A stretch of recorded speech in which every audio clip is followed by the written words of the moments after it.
Assalamualaikum warahmatullahi wabarakatuh. Selamat datang ke channel saya dan selamat kita bertemu sekali lagi dalam segmen Satu Minggu Satu Istilah. Baiklah, untuk kali ini saya akan katakan mengenai dengan wasiat. Wasiat dari segi bahasa berasal dari perkataan wasa yang bererti memerintahkan, menasihatkan, menjanjikan atau pemberian harta selepas mati. Dari segi istilah pula, merujuk kepada pemberian atau sumbangan oleh seseorang kepada pihak lain setelah meninggal dunia, sama ada perkataan wasiat itu diucapkan atau tidak dalam bentuk harta atau manfaat.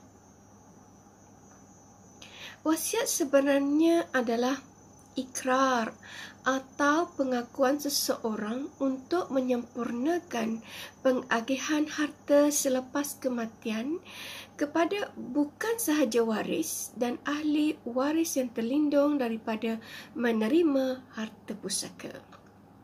Ramai dalam kalangan kita menganggap wasiat adalah sesuatu yang tidak penting. Ini kerana rata-ratanya berpandangan pembahagian harta pusaka ini adalah terhad kepada waris-waris dan dibahagi melalui kaedah faraid sahaja. Sebenarnya wasiat boleh menjadi harus jika dibuat kepada orang kaya sama ada daripada kaum kerabat atau mana-mana pihak dengan tidak mempunyai tujuan tertentu. Jika wasiat itu bertujuan untuk melakukan kebajikan dan menghubungkan silaturahim, maka ia menjadi sunat. Sidang penonton yang dihormati sekalian, perlu difahami para fuqaha telah bersepakat bahawa wasiat kepada ibu bapa dan kaum kerabat adalah wajib bagi orang yang mempunyai harta. Hanya untuk orang yang mempunyai harta, hukumnya adalah wajib.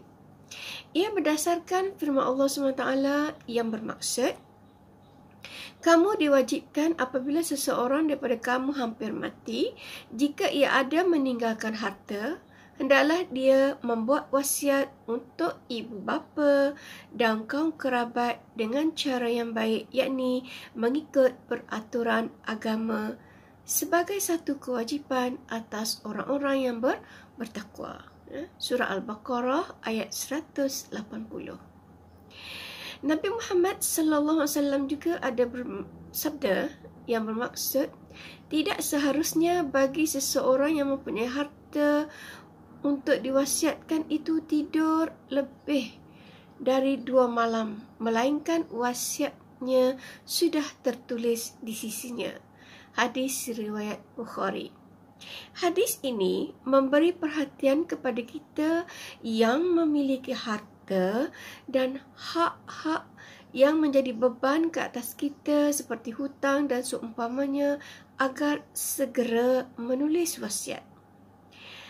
Dikisahkan bahawa Sayyidina Umar radhiyallahu anhu berkata, tidak pernah berlalu satu malam pun semenjak aku mendengar Rasulullah sallallahu alaihi wasallam berkata demikian, melainkan di sisiku ada wasiatku.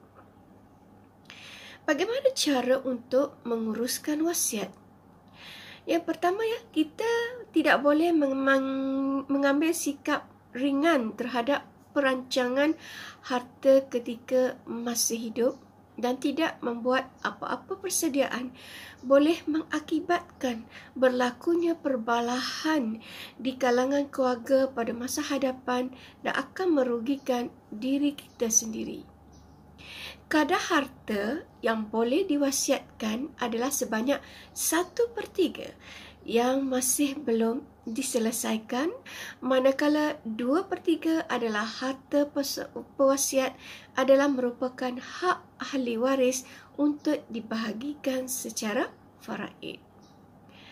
Walaupun hukum berwasiat merupakan satu perbuatan sunat yang digalakkan, namun terdapat berbagai hukum berwasiat yang boleh mengubah ataupun berubah mengikut beberapa situasi.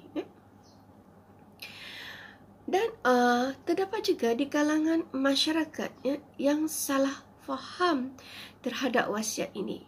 Antaranya yang pertama, mereka beranggap wasiat memadai dengan lisan sahaja. Banyak masalah akan berlaku apabila wasiat hanya secara lisan sahaja tanpa sebarang dokumen yang khusus atau dokumen wasiat yang rasmi. Jadi, perlulah apabila hendak membuat wasiat, perlu kalau boleh seelok-eloknya mesti ada dalam bentuk dokumentasi. Yang kedua, wasiat wajib diikuti. Sebenarnya tidak. Ramai masyarakat menganggap wasiat wajib diikuti jika pewasiat itu adalah seorang bapa yang mewasiatkan harta kepada anak-anaknya. Sebenarnya, wasiat dalam keadaan itu adalah wasiat kepada waris dan tidak wajib diikuti. Ini kerana dari segi hukum, wasiat tidak harus kepada waris bersandarkan hadis Rasulullah sallallahu alaihi wasallam yang bermaksud tidak harus wasiat kepada waris kecuali diizinkan oleh waris-waris yang lain. Dalam hal ini, jika waris-waris yang lain itu bersetuju dengan wasiat berkenaan, ia boleh dilaksanakan. Tetapi jika ia tidak, maka kembali kepada hukum faraid, iaitu harta pusaka si mati hendaklah dibahagikan kepada waris-waris yang berhak. Tetapi jika sekiranya penerima wasiat tersebut bukan waris seperti anak angkat, jiran atau rakan baik, maka wasiat tersebut wajib dilaksanakan. Anggapan yang salah mengenai wasiat yang tiga ialah mereka berpendapat ataupun masyarakat berpendapat wasiat tidak boleh diubah. Sebenarnya salah. Wasiat masih boleh diubah sekiranya pewasiat masih hidup. Pewasiat masih hidup. Ini kerana wasiat hanyalah pesanan sahaja dan terimaan ataupun qabul setelah pewasiat meninggal dunia. Ini bermakna wasiat tersebut masih boleh dipinda selagi pewasiat masih hidup. Dan anggapan salah yang keempat, salah faham wasiat yang keempat ialah rata-rata masyarakat berpendapat boleh wasiat semua harta. Sebenarnya, wasiat orang Islam adalah setakat 1/3 sahaja daripada harta bersih peninggalan pewasiat yang masih ada pada waktu kematiannya setelah digunakan untuk belanja pengkebumiannya dan melansaikan segala hutang-hutangnya jika ada. Wasiat yang melebihi 1/3 harta pewasiat adalah tidak sah kecuali waris-waris bersetuju dengan kadar yang lebih itu. Dan salah faham yang kelima ialah penerima wasiat hanya orang Islam sahaja. Sebenarnya tidak. Sebenarnya wasiat boleh diberikan kepada orang bukan Islam pada kadar yang tidak melebihi 1/3 bahagian. Lebih-lebih lagi, jika sekiranya pewasiat mempunyai ibu bapa atau waris yang berlainan agama. Itu adalah di antara salah faham mengenai dengan wasiat. Baiklah, sekarang saya ceritakan sedikit kebaikan kita membuat wasiat. Ramai yang berfikir harta akan dibahagikan kepada waris semasa hidup. Malangnya, ramai yang menemui ajal dahulu dan membiarkan waris bermusuh di antara satu sama lain kerana berebutkan harta pusaka. Jadi antara kebaikan kita membuat wasiat, yang pertama ialah boleh mempercepatkan proses pembahagian harta pusaka oleh pengurus profesional. Di sini kita boleh melantik mana-mana peguam ataupun kita boleh juga berhubung dengan badan-badan yang tertentu seperti Majlis Amanah Raya dan sebagainya. Yang kedua, proses pembahagian harta pusaka mengikut syariahnya itu hukum faraid. Jika kita melantik wasi, syarikat amanah dan yang berpengalaman dalam pengurusan harta pusaka, proses pembahagian harta pusaka akan melalui proses syariah yang berasaskan hukum faraid tanpa ragu-ragu. Hendaklah kita merujuk kepada yang fakar. Kemudian antara lain kebaikan wasiat boleh menjadi sedekah jariah ke jalan Allah Subhanahu Wa Taala. Dan juga antara kebaikan yang lain ialah sekiranya pewasiat tidak mempunyai anak kandung, dia mempunyai anak angkat, maka dia boleh membuat wasiat terlebih dahulu.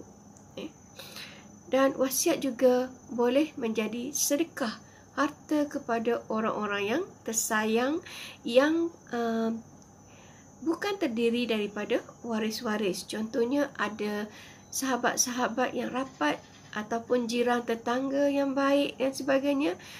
Mereka ini pada hayat pewasiat seorang perhati dan sebagainya mengambil berat terhadap pewasiat, maka wasiat atau orang yang nak memberi wasiat boleh memberikan nama-nama mereka ini semasa hidup lagi.